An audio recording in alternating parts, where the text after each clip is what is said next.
찾게 하소서. 기쁘신 뜻을 알고자 엎드려 기다리오니 내 눈을 뜨게 하소서. 성령이여, 막혀진 내 귀 여시사 주님의 귀한 음성을 이 귀로 밝히 들을 때에 내 기쁨 한량 없겠네. 기쁘신 뜻을 알고자 엎드려 기다리오니 내 귀를 열어주소서. 성령이여, 봉해진 내 입 여시사 복음을 널리 전하고 차가운 내 맘 녹여주사 사랑을 하게 하소서. 기쁘신 뜻을 알고자 엎드려 기다리오니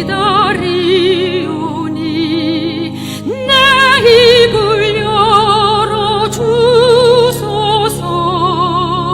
성령이여.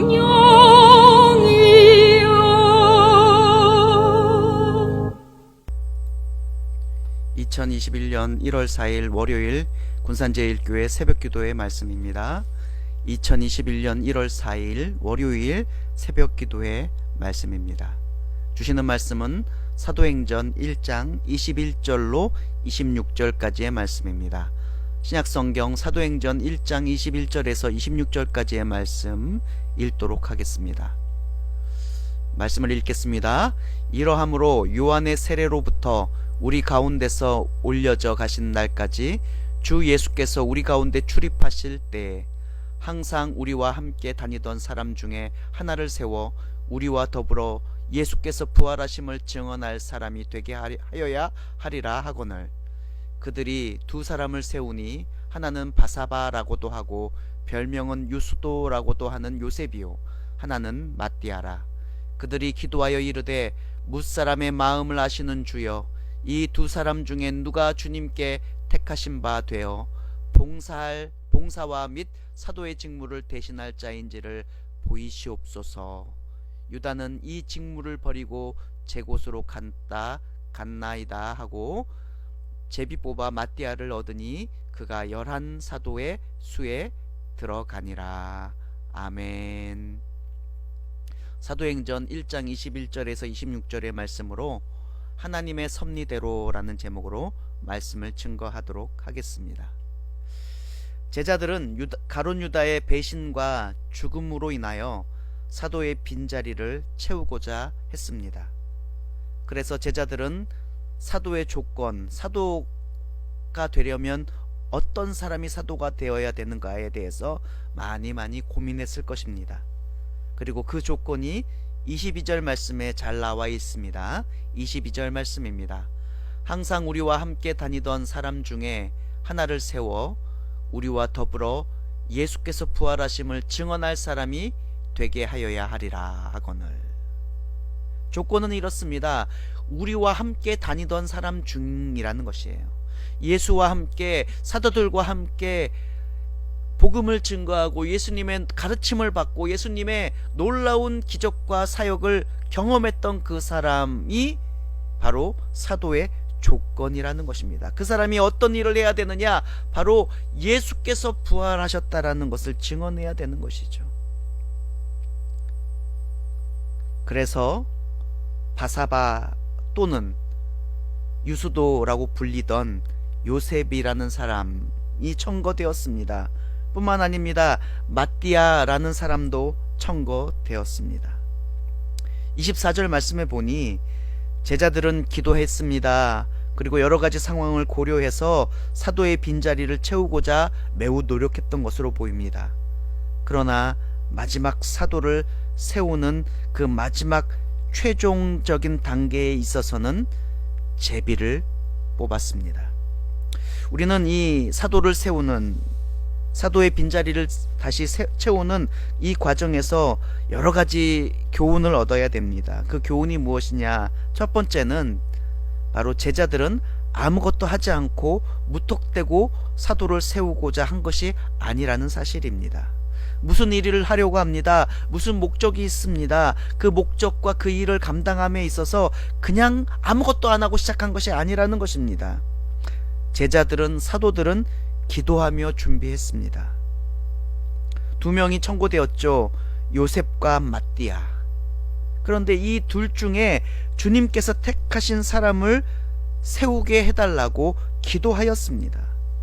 그리고 주님께서 세우시라고 간구하였습니다.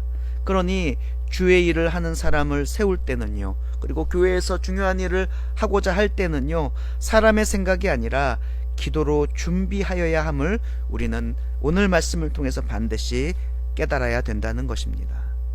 그리고는요, 그 최종 사도를 세우는 최종 선출 단계에서 제비를 뽑았다는 것을 우리는 알 수가 있습니다.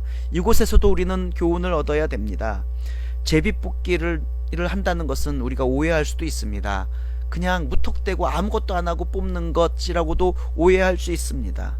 그런데요, 여러분, 사도를 뽑는 데 있어서 제비를 뽑았다라는 이 말씀을 읽을 때 우리는 오해하지는 말아야 됩니다. 그냥 무턱대고 뽑은 것이 아니라는 것입니다. 기도하며 준비를 하였습니다 뿐만 아닙니다. 제비로 마지막 사도를 뽑았는데요, 이것의 의미는 하나님의 섭리하심을 믿었기 때문에 제비를 뽑아 하나님께 그 결정권을 맡겼다는 것이에요. 사도들은 사도의 빈자리를 채울 모든 계획을 스스로 준비하였습니다.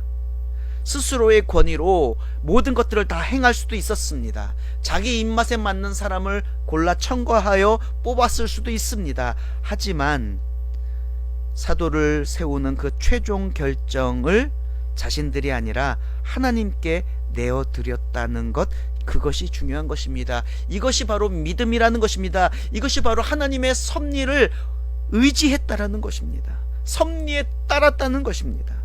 사실요, 여러분, 우리는 인생을 살아가면서 많은 결정을 내리면서 살아가지 않습니까?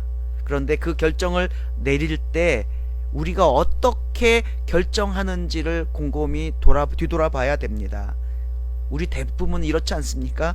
눈에 보이는 것 바라보고 눈에 보이는 것 의지할 때가 얼마나 많습니까? 여러분, 그렇게 눈에 보이는 것으로 내가 알고 있는 것만 의지하고 그것을 결정할 때는 여러분, 우리가 무엇을 놓치느냐? 보이지 않는 것, 보이지 않는 부분에서 중요한 것을 놓칠 때가 참으로 많다는 거예요. 특별히 사람을 뽑는, 선출하는 일에서는 더욱 그러합니다. 보이지 않는 것이 더 그 사람에게 더 많은 것이에요. 보이는 것은 너무나도 일부라는 것입니다. 그러나요, 우리가 열심히 노력합니다. 준비합니다. 그 노력과 함께 하나님을 믿는 믿음을 가지고 하나님께 그 마지막을, 최종적인 것들을 맡기면 보이지 않는 부분까지도 하나님께서 눈을 열어 볼 수 있게 만들어 주신다는 사실을 여러분 믿으시기 바랍니다. 24절 말씀을 다 같이 읽기를 원합니다. 그들이 기도하여 이르되 뭇 사람의 마음을 아시는 주여, 이 두 사람 중에 누가 주님께 택하신 바 되었습니까? 라고요.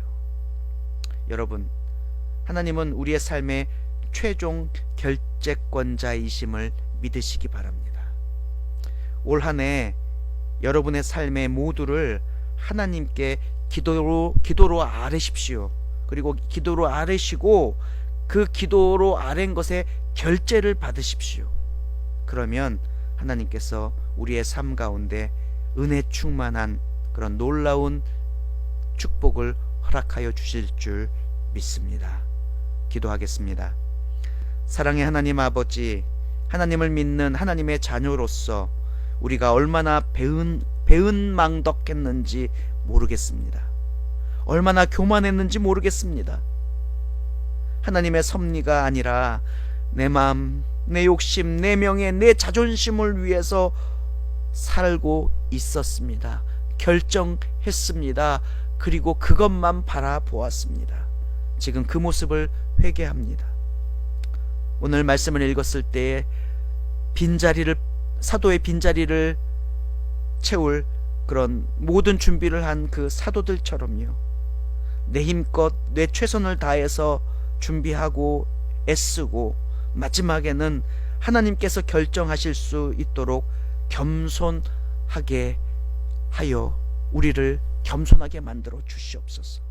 하나님께서 가라는 그곳으로 그 겸손함을 가지고 순종하여 나아갈 수 있는 믿음, 확신 허락하여 주시옵소서.